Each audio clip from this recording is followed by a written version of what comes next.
આ દેશના મર્દો આમ મૂછે લીંબુ લટકતા હોય, કાળના જડબા ચીરી નાખે એવા મર્દો હોય, પણ ધર્મની વાત આવે એટલે નમી જાય. ધર્મનું જે ઠેકાણું છે ત્યાં નમી જાય.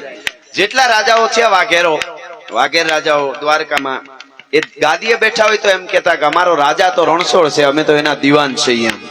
અમારો રાજા રણછોડ છે, અમે એના દીવાન છીએ. એ જે ઠેકાણા છે, આમ નમવાના જે આપણા ઠેકાણા હોય છે એ બહુ જરૂરી છે. મેવાડના ઉદયપુરના રાણા રાજસિંહે તો કવિઓ માટે પણ એક છપ્પઈ લખ્યો છે, હજી છે રાજસમંદ તળાવમાં એક શિલામાં છપ્પઈ કોતરેલો છે. રાણા રાજસિંહ મર્દા મર્દ, એ રાણા રાજસિંહે કવિઓ માટે એક છપ્પઈ લખ્યું છે. કહા રામ કહા લખન નામ રહ્યો રામાયણ, કહા કૃષ્ણ બળદેવ પ્રગટ ભાગવત પુરાયણ, વાલ્મીક સુખ વ્યાસ કથા કવિતા ન કરંતા, તો કવણ સ્વરૂપ સેવતા ધ્યાન મન કવણ ધરંતા, જગ અમર નામ ચાહો જીકે સુનો સજીવન અખરા, રાજસિંહ કહે જગ રાણરો તમે પૂજો પાવ કવેસરા. હે રાજપૂતો તમે કવિઓના પગ પૂજ્યો, આવું રાણા રાજસિંહ કહી ગયા મેવાડના. એ મજા છે. અને એટલે અમને હાસવતા બહુ, હજી હાસવતા આવે છે. હમણાં અમે ઉપદેશભાઈ દાદા બાપુને ત્યાં ગયા, એમનો જે વિવેક છે ને એ જ મજા છે. અને દુનિયામાં વિવેક મરી ગયો પછી તમારી પાસે બધું હોય તોય પૂરું. હમણાં મેં દુઓ કીધો ને, બધી ભાષા બોલતો તનમાં ત્રિકાળી જ્ઞાન, પણ વિવેક વગરનો વિદ્વાન કહેવાય ઘુવડ કાનિયા. જે વિવેક છે એનું બોલવું ચાલવું. અમે તો હાવ હારા છે ઉપેન્દ્રસિંહભાઈ, હજી તમને હોટલમાં જ કહી છે ખાવાનું દઈ જાવ, નગર ઘેરે આવવું પડે તમારે. અમે એવા લાડ કરતા, એટલે કેવા ખબર, ઘણા એવા દાખલા છે કે જમવા બેઠા હોય તો એમ ન કહેવાય. હમણાં સુધી તખતદાન રોહડિયા થઈ ગયા, દાન અલગારી હમણાં જ ગુજરી ગયા. અને કેવા અલગારી કવિ પૂજ્ય તખતદાન રોહડિયા, એને રાજપૂતો બહુ હાચવતા, કાઠી દરબારો રાજપૂતો બહુ હાચવતા. એને જમવા બેઠા હોય તો એમ ન કે કવિરાજ સલાવો, તો ઉભા થઈ જાય કે ચાલુ કરો, નથી કરવું એ કે, એટલે તું ઉપકાર કરે છે કે આ જોજો તમે તું એ પણ તોય હાચવે. બોલો, ગુજરિયા દરબાર જોરુમામાં છે, ત્યાં અમારા તમને ખબર હોય, ત્યાં અમારા કવિ મેકરણ બાપુ લીલા, મેકરણ બાપુ હાંજે જમવાનું ટાણું થઈ ગયું હોય ને ત્યાં રોકાણા હોય, આવ્યા હોય, અને જમવાનું ટાણું હોય કે હરિહર કરી, તો મને હજી ઈચ્છા નથી, મને મોણપરી મૂકી જાવ. ત્યાં બીજા દરબાર એમના મિત્ર કે પણ જમવાનું ટાણું બધા મેવા, તો ઈ નહીં, ગાડું જોડો, હાલો મારી ઈચ્છા હવે ત્યાં જઈને જમવાની છે, તો ત્યાં મૂકવા જવું પડે. બોલો, એના કરતા અટાણે એમ હારા ન કહેવાય? તો પછી એટલા હેરાન તમને હજી નથી કરતા, એમ કહેવાનો મારો અર્થ ઈ છે. પણ ઈ ખબર હતી બાપ દાદાની જે પરંપરા છે એ પરંપરાને જાળવી રાખી, કે માથા આપી દેતા. બીજલ કાગ નામનો ચારણ રાડિયાસની પહે આવ્યો અને કવિતાનો ધોધ વહે અને મોજના તોરા છૂટી ગયા. વાહ કવિરાજ, આજ ઓળખોળ થઈ ગયો, માગી લ્યો કવિરાજ. કે માગનાર ચારણ છે ઈ નો ભૂલતા. અમે પોતાના માટે કઈ માંગ્યું જ નથી, અમે બીજાને કીધું છે ઘણું. જાડા ચારણ જે થઈ ગયા, એ જાડા ચારણે એ વાત પછી કરી, બહુ જબરી વાત છે. મહારાણા પ્રતાપના ભાઈ જગમાલ માટે, ઉદયસિંહના દીકરા રાણા પ્રતાપના ભાઈ માટે આખું જહાજપુર પરંગણું એવડું મોટું ઈ માગ્યું. અકબર બાદશાહનો દિલ્હીનો વડાપ્રધાન કહેવાય. બાદશાહ તો રાજા, પણ એનો વડાપ્રધાન એટલે રહીમ ખાન ખાના. એના જઈને દુઆ કીધા, બે દુઆ જાડા ચારણ જગમાલના મિત્ર હતા, એને જઈને બે દુઆ કીધા. એટલે કીધું કે માગી લ્યો તમારા દુઆ, અદભુત ખાન ખાના નવાબરી ખાને ખાગે આગ ખરંત, ઈ કે તરણા જેવા ઉગરંત અને પાણી વાળા પરજળત, એમ કરીને બે દુઆ કીધા. તો કે માગી લ્યો, તો જહાજપુર પરંગણું જોઈ છે આખું. ઈ કે દીધું કવિરાજ. તો કે મને નહીં, હવે જગમાલને આપો.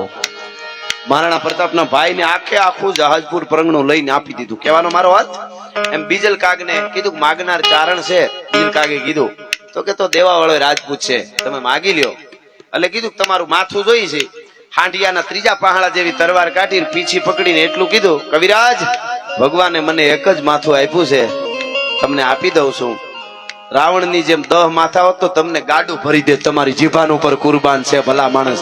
અને તેદુનો દુહો સાક્ષી પૂરે છે, મથો મગણ હાર મને ઈશ્વરે આપેલ એક, બાકી 10 કંધની જેમ હોત 10 તો હું બેલ જોડાવત બીજલા, હું તને ગાડું ભરી ના દઈ દેત. કહેવાનો અર્થ એટલો જ છે મારો કે એ પરંપરા છે. એટલે હું વાત તમને ઈ કરતો હતો કે રાજાઓ પણ ધર્મનું ઠેકાણું આવે એટલે નમી જાતા, અને દ્વારકાના દેવની વાત જ ન થાય, ઈ જે વાત છે.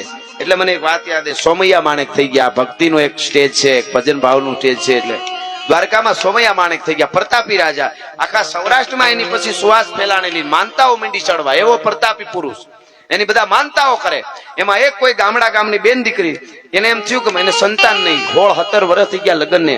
વિચાર થયો કે મને સોમૈયા માણેક નું નામ દ્વારકામાં દ્વારકાધીશના રણછોડરાયના પરમ ભક્ત છે, એની માનતા કરું અને કદાચ મને સંતાન થાય દીકરી દીકરો તો હું 100 નાળિયેર ગાડું ભરીને આવીશ દ્વારકા અને સોમૈયા માણેકના કપાળમાં નાળિયેર વધેરીશ. હવે એને એમ કે સોમૈયા માણેકનો પાળિયો હોય છે, એને ઈ ખબર નહીં કે રાજા છે ને જીવે છે. એમ કે પાળિયો હોય છે તો 100 નાળિયેર ફોડી પાળિયામાં, એમ કે 100 નાળિયેર કપાળમાં ફોડીશ. ટૂંકમાં 10-11 મહિને દીકરાનો જન્મ થયો. એ બાઈને રાજી થઈ ગઈ. ઈ દીકરો 6 મહિનાનો થયો એટલે બે માણસ ગાડા ખેડૂને હારે લઈ અને ધીરું ગાડું હાલતું થયું. દૂધના ફીણ જેવો દીકરો, કેહુડાના ફૂલ જેવો દીકરો લઈ દીકરી દ્વારકાની બજારમાં આવે છે. બે માણસ ગાડું હાલ્યું આવે, પૂછતા આવે સોમૈયા માણેકનો પાળિયો ક્યાં છે, સોમૈયા માણેકનો પાળિયો ક્યાં છે. એમાં ઈર્ષાખોર માણસો ઘણાય હોય, એ તો હોય ને હોય બધે. તમે ધર્મનો નેજા નીચે બાપુ બેહો તોય હોય, તમે સમાજનું સારું કામ કરવા નીકળો તોય હોય, તમે સારું કરવા નીકળો ને એટલે હોય. તમે બળદ વેચાતા લ્યો એટલે બળદના જ રૂપિયા દેવા પડે, બગાવું મફત આવે પેલી. એને બીજું કઈ કામ જ ન હોય, એને તો બસ અને આળું જ મારવાની હોય, બીજું કઈ કામ ન હોય. એને ગોવાળ ગાય દોતો હોય ને ગાયના આંચળના મોઢિયા પાસે ઈતળી ચોટી હોય, ઈતળી નામનું જંતુ થાય, આપણે ગામડામાં સમજાવવાની જરૂર ન હોય. ઈતળી આંચળમાં ચોટી હોય મોઢિયા પાસે, ગોવાળ ગાય દોવાનું ચાલુ કરે, દૂધની ધાર વસતે ને ઈતળીને ભટકાય દૂધની ધાર, તો ઈતળી ધીરે ધીરે ઉપર વહી જાય ને બીજે મંડે લોહી પીવા. નકર 2 ઘૂંટડા દૂધના લીએ તો ગોવાળ ના ન પાડે, પણ અમુક જન્મમાં જ લોહી પીવાય. એને તમે દૂધ પીવરાવો, એને તમે અમૃત પીવરાવો, એને હારે કાંઈ એને લેવા દેવા જ નથી, એને મજા જ તઈ આવે. ઘણા એવા, મને હમણાં એક જણો કહેતો હતો ગઢવી સમાજ સેવા કરવા નીકળવું છે, શું કરાય? મેં કીધું પેલા બાકી હોય એના દઈ દે, એ બહુ મોટી સમાજ સેવા છે, શરૂઆત ત્યાંથી કરવી પડે, એમ કહેવાનો અર્થ મારો ઈ છે. એટલે એવા માણસોને ખબર પડી કે સોમૈયા માણેકના કપાળમાં બેન દીકરીની માનતા છે કે 100 નાળિયેર વધેરવાની, એટલે આનું હૂડ નીકળી જાય. બારી કામ થી કે જો હવે માનતા ફેર નો કરતા હો બેન, ઈ જ કરજો. અને હળી કાઢીને પણે ગયો. ન્યાજીને સોમૈયા માણેક ને કીધું કે લે ફોડ હણે મથો દેવજા દીકરા, વાગેર ભાષામાં કીધું. હવે માથું ફોડાય, દેવનો દીકરો થઈ ગયો તો ને કેતુનો, દેવ છે મારી પાસે, ફોડાય માથું.